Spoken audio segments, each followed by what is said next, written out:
Hi and welcome to Business Central Launch Event 2024 Wave 2. And this video is about what's new in ALGO for GitHub. My name is Freddy Christiansen. I'm the technical evangelist and responsible for the ALGO for GitHub product. I'm also responsible for Docker, BC Container Helper, and other products that you might be using. And I'm going to talk slightly about those as well during this presentation. So let's have a look at what's new. I'm going to talk about security enhancement. Security is important. If not the most important thing, then it's up there. I mean, if it's not secure, what's the purpose, right? I'm going to talk about NuGet support in ALGO for GitHub. Performance tests has been in preview for some time. I'm going to talk about samples, BC Container Helper, and a little bit about future investments that we're working on and what we're going to add to that one. First of all, security enhancements in ALGO for GitHub. So a few things that we did in order to enhance security, not only for our own repository, but also for the customers and partners using ALGO for GitHub, is to always reference GitHub actions using a commit SHA, really, right? And this is for all non-ALGO actions. It's more secure than using a tag or a branch. The Dependabot can update this for us when there's new versions in that. And we will be running a full test suite on ALGO for GitHub whenever there's a change in a new version of these GitHub actions. I'm going to show you briefly what this entails. If we look at one of the workflows that are included in ALGO for GitHub, the CI/CD YAML file, typically you wouldn't have to look into this one.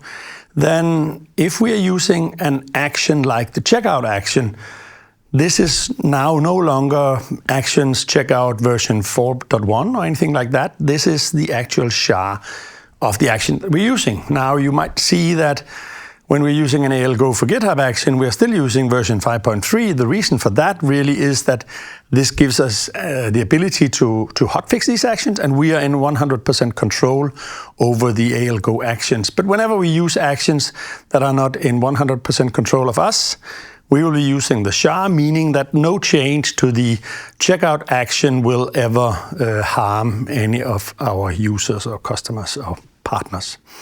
If we are using the preview version of ALGO for GitHub, we're actually doing exactly the same. Now, that was wrong. We'll just go to the GitHub workflow for CI/CD here. And looking at the preview version, also the Microsoft ALGO action will be to a specific SHA, meaning that when we release another preview version of ALGO for GitHub, you will have to run update ALGO system files in order to get the advantage of that. We will always use the version that you're running on to minimize disruption, really, of people using ALGO for GitHub.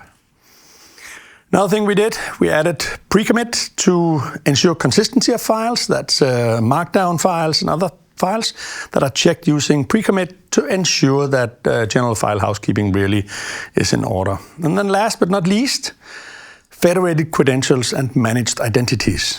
No more secrets.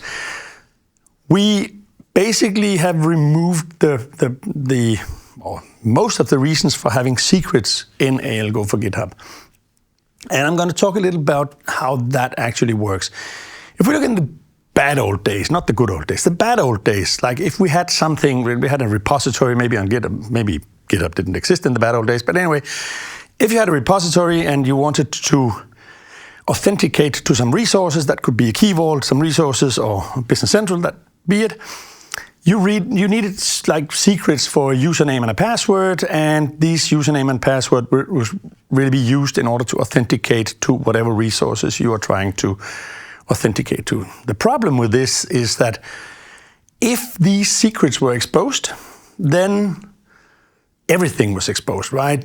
Like your life was exposed if you used your own username and password. Now, there were other ways of doing this, and you could create a specific user only for this.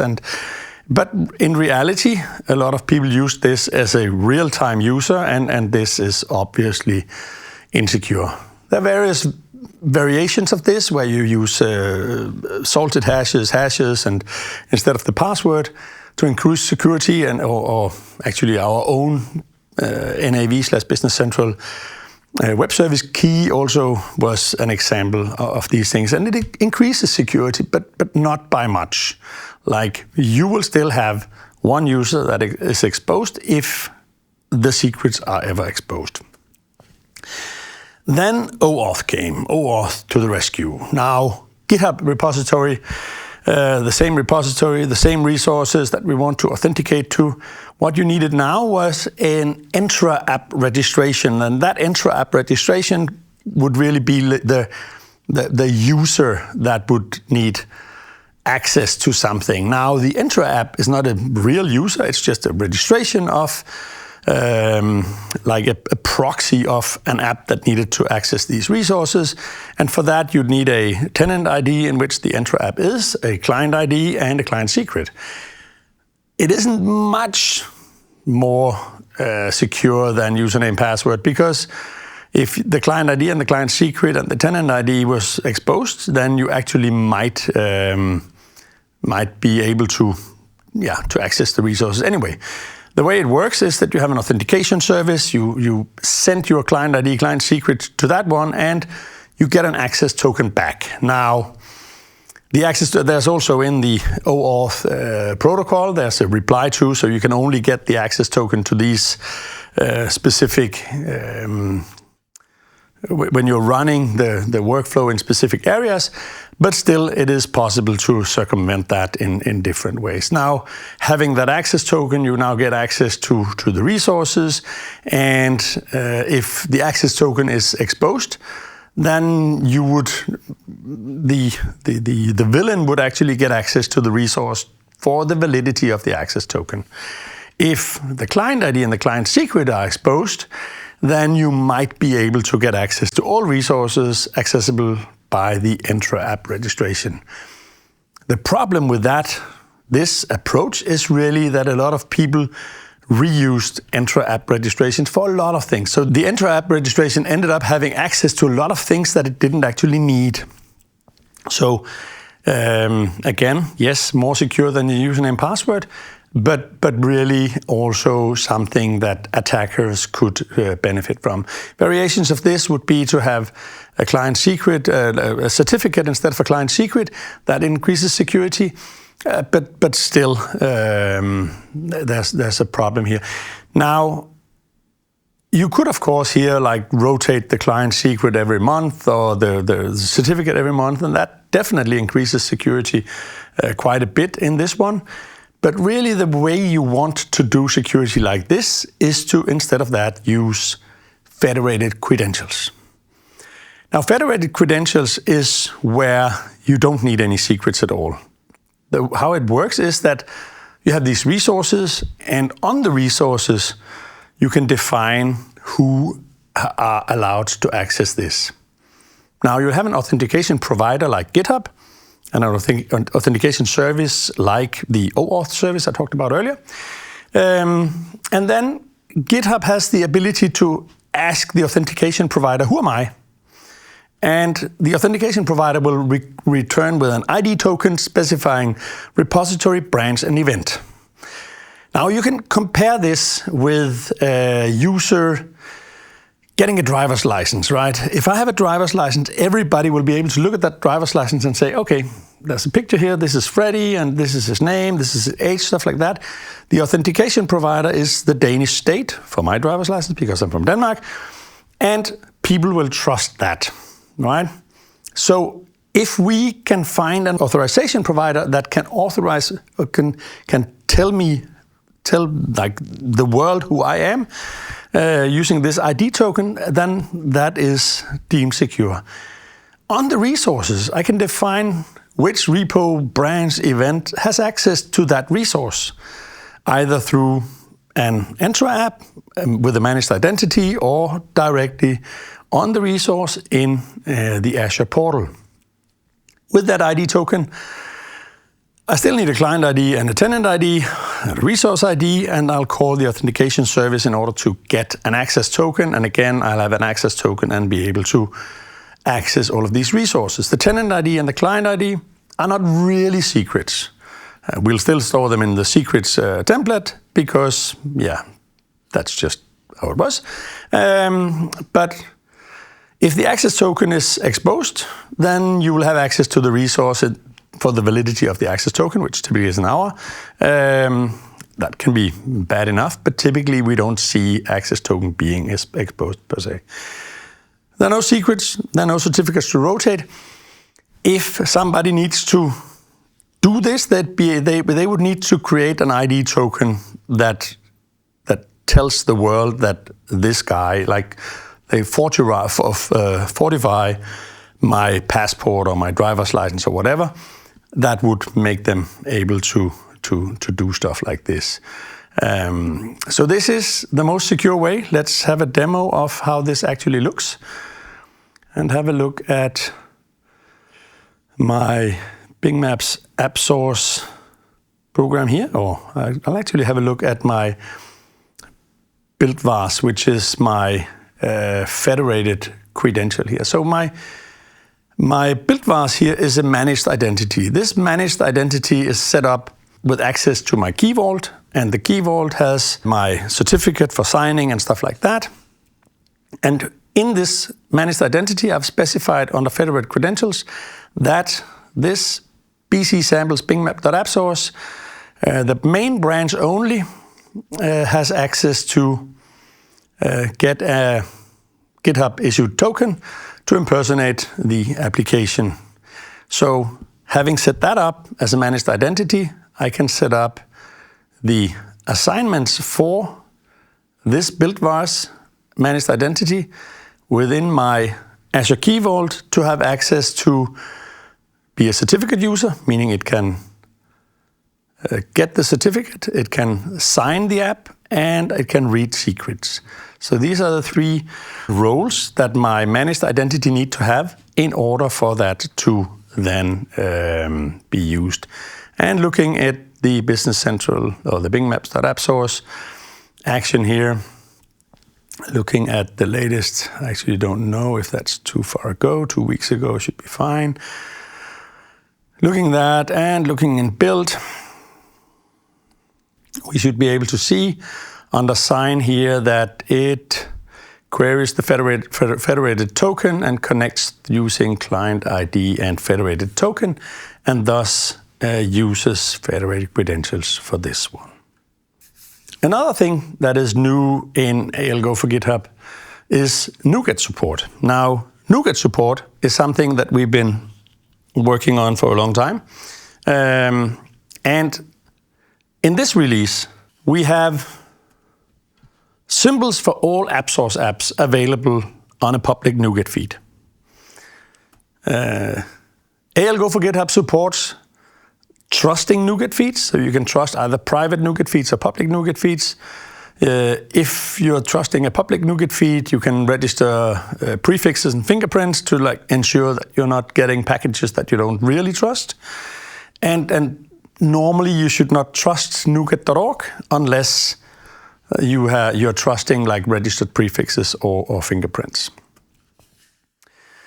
Deliver to GitHub packages has been as a proof of concept prototype in ALGO for quite some time, and that still works as earlier. The deliver to NuGet has changed the implementation. Now we're using the same mechanism as GitHub packages. Earlier, the NuGet implementation was collecting apps and dependencies into one NuGet package. The agreed upon NuGet format for Business Central apps does not include multiple apps in one package. Instead, every single app has one package, and then you have the full list of dependencies in NuGet packages as well. I had a session, Tech Days, with Camille, where we talked about the format in detail, and I recommend that you look at that if you want to see the details of how these NuGet packages should work. Now, as future investments, we will also be able to publish runtime packages to NuGet, either private or public, so that you can share your NuGet feed with other partners or customers. If it's public, obviously, they'll be able to see everything. If it's private, you can select the partners that you want to share your packages with. And we're also working on having all first-party apps, meaning all Microsoft apps, available in NuGet packages as well as the Appsource symbols. Now, let's have a look at how this actually works. So, let's go back to my browser here and have a look at our Appsource symbols feed. Now, there are many apps in Appsource, and this NuGet feed actually contains them all. So, I can scroll down for quite some while and still be at A or...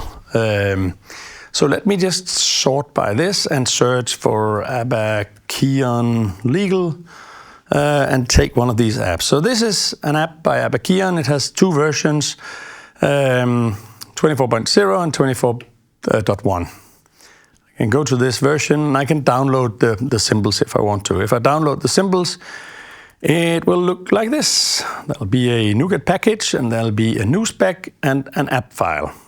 Looking in the new spec file, it will look like this. So maybe scroll in a little bit, zoom in a little bit, and you'll see an ID. That is the format of the ID is publisher, name, and app ID. And that's the version of the app, and then title, authors, and description. There are no dependencies in the symbols file because the symbols really don't need to resolve the entire dependency tree. Only the full apps will have that requirement. So for that, we will have, when we create the full app packages on NuGet, we'll have the entire dependency tree as well. Let's have a look at how this actually works if we look inside Business Central. I have a small PTE here. In that PTE, I did, in my PTE, take a dependency on the app that we just talked about, the Abakion Legal app here. And that's the app ID and the name, and the publisher is Abakion. And if I try to build this without having access to these things, I will get an error like this. Now, scrolling down and finding this one, a package with publisher Abakion Legal DK, and a version compatible with 24.0 could not be found in the package cache folders. Now, obviously, it needs to find the dependencies from somewhere. In the old days, or before this release, the typical way of doing that would be to use the install apps functionality, meaning you'd have to get a package from Abakion, download that, and check in either the symbols or the runtime package inside your repository, much like this dependency here. We have the Abakion app in a zip file there. And then in ALGO settings, we'd specify install apps and dependency / star.zip, take all the files that are there and install that. Now, that is what we want to get away from. Instead of that, what we can do now is to add a trusted NuGet server. Now, file change here, this one, trusted NuGet feeds. And the NuGet feed here is Dynamics SMB, blah, blah, blah, blah, blah. Appsource symbols, NuGet version 3. Now, you will not need to know this URL because this URL will be built into ALGO for GitHub. We will by default trust all Microsoft trusted NuGet feeds, this one, and the feeds that we'll have our first-party apps, the Microsoft provided apps on, will automatically be trusted. But if you have a partner or you that has a NuGet feed, then you can trust that NuGet feed just by adding a trusted NuGet feeds inside ALGO for GitHub.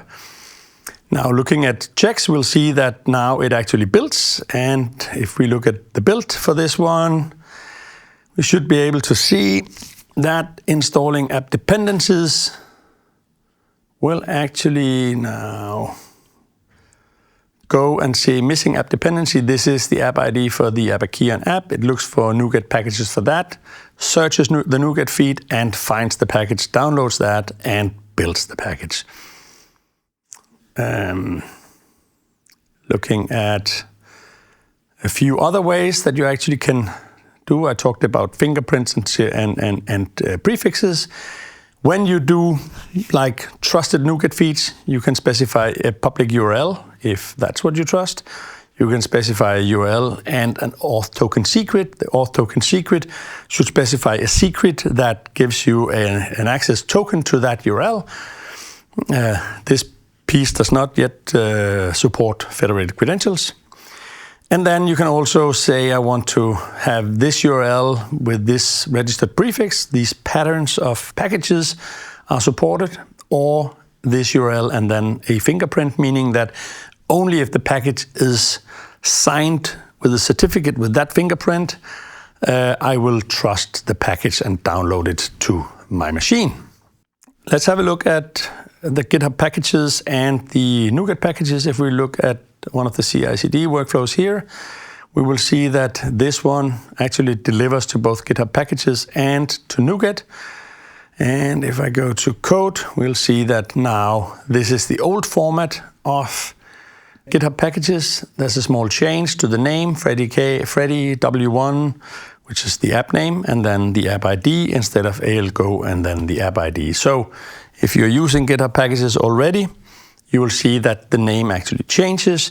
We will still be able to find it because we only use the app ID for resolving and then the version number. So if we look at this package, we'll see that some versions are here, like from 1.0.43 to 1.0.60.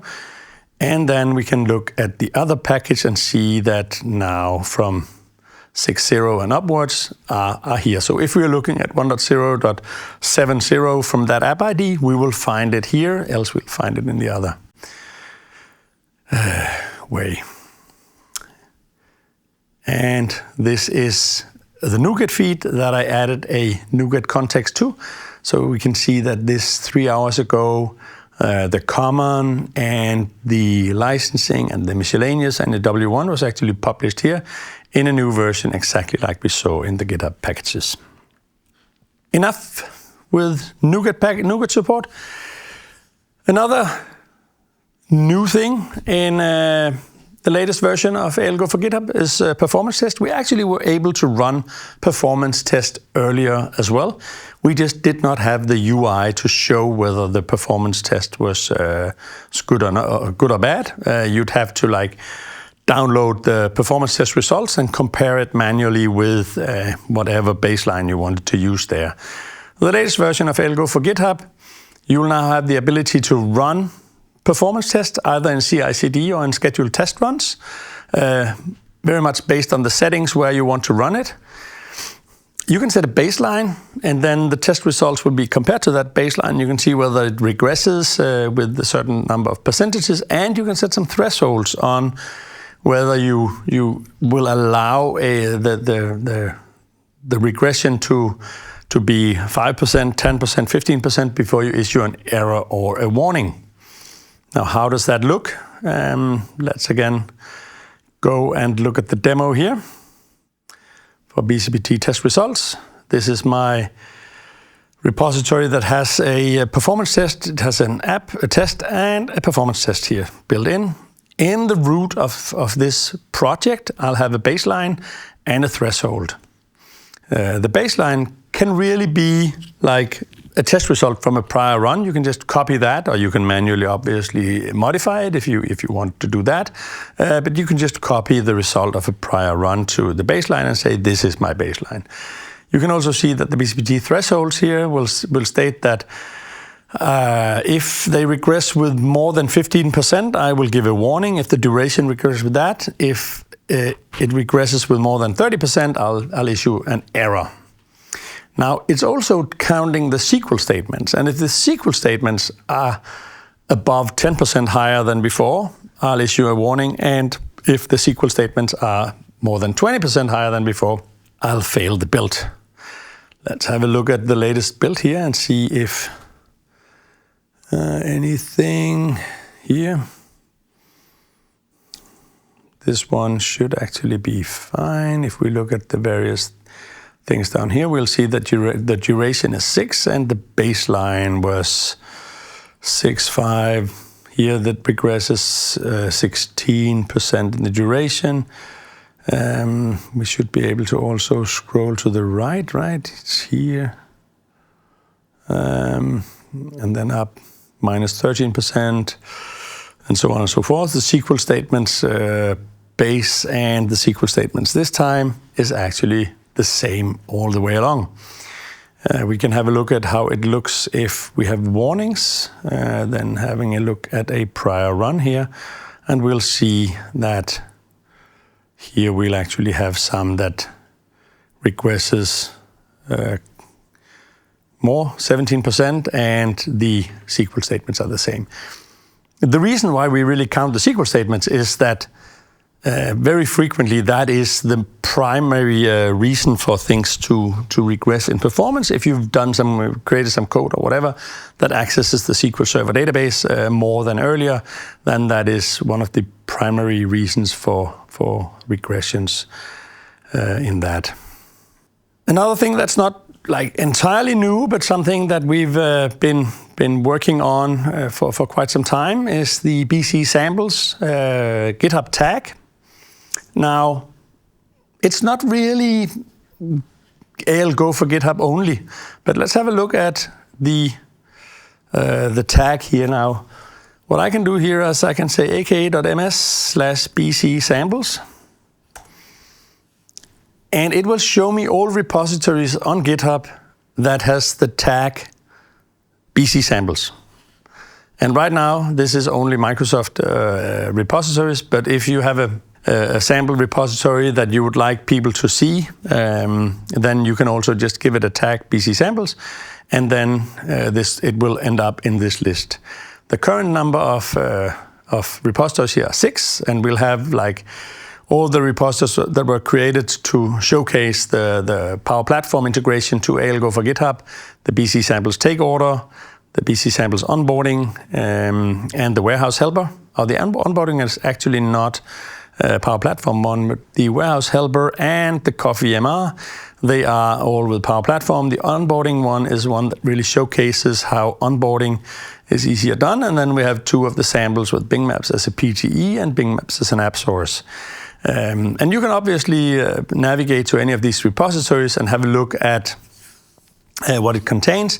Typically, if we have a look at one of these, like text the warehouse helper, if you want to like have a look at this, try it out, you can press the fork button here, create a local fork of that. You will get everything. You'll get the entire AL Go for GitHub setup, and you'd be able to actually build this together with the Power Platform app and the Business Central app and set it up to automatically deploy to your Power Platform environment and your Business Central environment.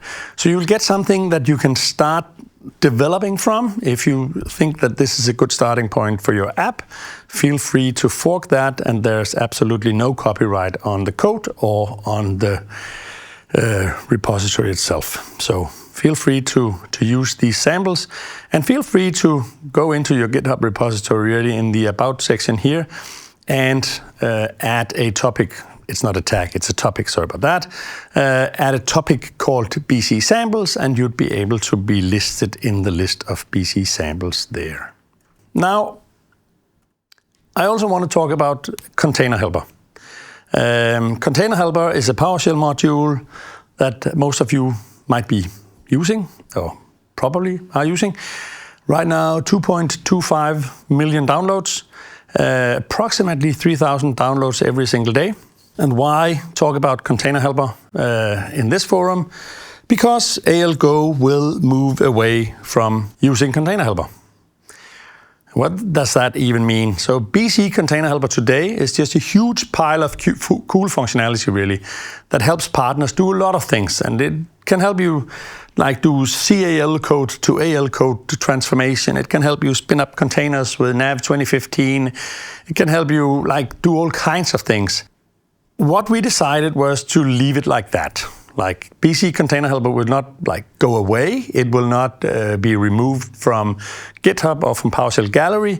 But for people who are using it for old time stuff, it will remain as is. We will, however, take all DevOps relevant features and implement that in either other PowerShell module and in GitHub Actions. And then AL Go for GitHub will stop using BC Container Helper.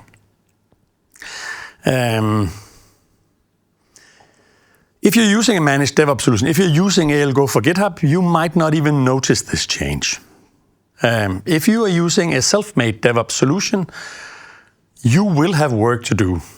The commands in a new PowerShell module will not be compatible with the commands from BC Container Helper.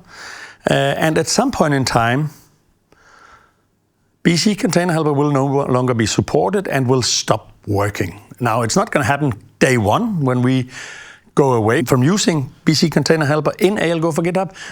But eventually, there'll be a PowerShell 8 or there'll be a .NET 9 or there'll be stuff happening where it's going to become too hard to maintain BC Container Helper. If you have projects that are using old versions of NAV and Business Central and they're running in pipelines and stuff like that, BC Container Helper might be able to run those projects for a long time in the future because no new requirements really are added to those things. If you're running like projects that needs to go on Appsource or PTs that needs to be installed in online environments, I urge you to go and switch to a managed DevOps solution because these changes will be made for you. They'll be handled for you. You'll always be able to run, like when there's a new version of Business Central, there'll be a new version of either the Azure DevOps tasks in ALOps or the GitHub Actions in ALGO for GitHub, or the DevOps or GitHub Actions that are used in Cosmo Alpaca. These three are the solutions that we currently look at as managed DevOps solutions. If you're not using a managed DevOps solution, if you're using something you've coded yourself, you will be spending a lot of time maintaining and developing these pipelines yourself. And that is, we think you can spend your time wiser. We think you can spend your time on actually providing customer value instead of doing pipelines and workflows. Last but not least, let's have a look at some future investments. What are we looking at into the future in ALGO? The picture here is really, I asked ChatGPT to create an image that resembles Back to the Future with ALGO for GitHub, and this is what I got. I actually think it's a nice photo. So it's not really a DeLorean, but yeah. So future investments. What I say now, there's no timeline, there's no promises. It might... Actually, some of them, I'm pretty sure they'll be there, but no timeline. But let's see. The page scripting tests, like recently, or just a week ago, the BC Replay NPM package was actually released to the public. And that means that we can, in ALGO for GitHub, start also executing or running the page scripting tests as part of our pipelines. We are not ready with that today, so I actually think ALOps beat us to it. But that's absolutely fine. We'll also provide the ability to run page-scripted tests directly in your CI/CD or in your test current, test next minor, test next major workflows. We're working on, there are partners who need more than what comes out of the box in ALGO, so we're working on indirect templates and customization capabilities, and we're not really sure where to land this one. Some say that Git functionality is sufficient. Some say that we need to be able to customize by adding custom scripts, custom steps, and custom jobs. We'll land this and create documentation on how to use these things so that we'll clearly document how partners can and how much they can customize and still keep current with the latest version of ALGO. We don't want people to just take ALGO as is and then run out of a different line, because it actually makes them run something they made themselves just with ALGO as a starting point. And whenever we finish the investments of removing the need for BC Container Helper, they'll be stuck there with an old version of ALGO for GitHub, and we don't want that. We also will add mechanisms to generate and publish runtime packages to NuGet. We've talked about this for quite some time. Now we have the symbols of Appsource apps. That was actually the first step on this journey. With these symbols, we'll be able to, with the small addition to the AL compiler, the team might not think it's small, but let's see. We hope that the AL compiler will be able to generate a runtime package just by having the symbols of the dependencies. That means that we could generate runtime packages for any app that only has Appsource dependencies or local dependencies without having to create a service tier for every single version we need to generate runtime packages of and publish all apps or the entire dependency tree of the apps. We can do with the symbols. This will immensely help partners share runtime packages privately or publicly with each other. We'll add some more documentation, more how-to videos, and an updated roadmap so that this will make life easier for partners and customers using ALGO for GitHub. And again, we'll make ALGO for GitHub independent of BC Container Helper over the next 2 to 3 years. That's it for this one. Thanks for listening.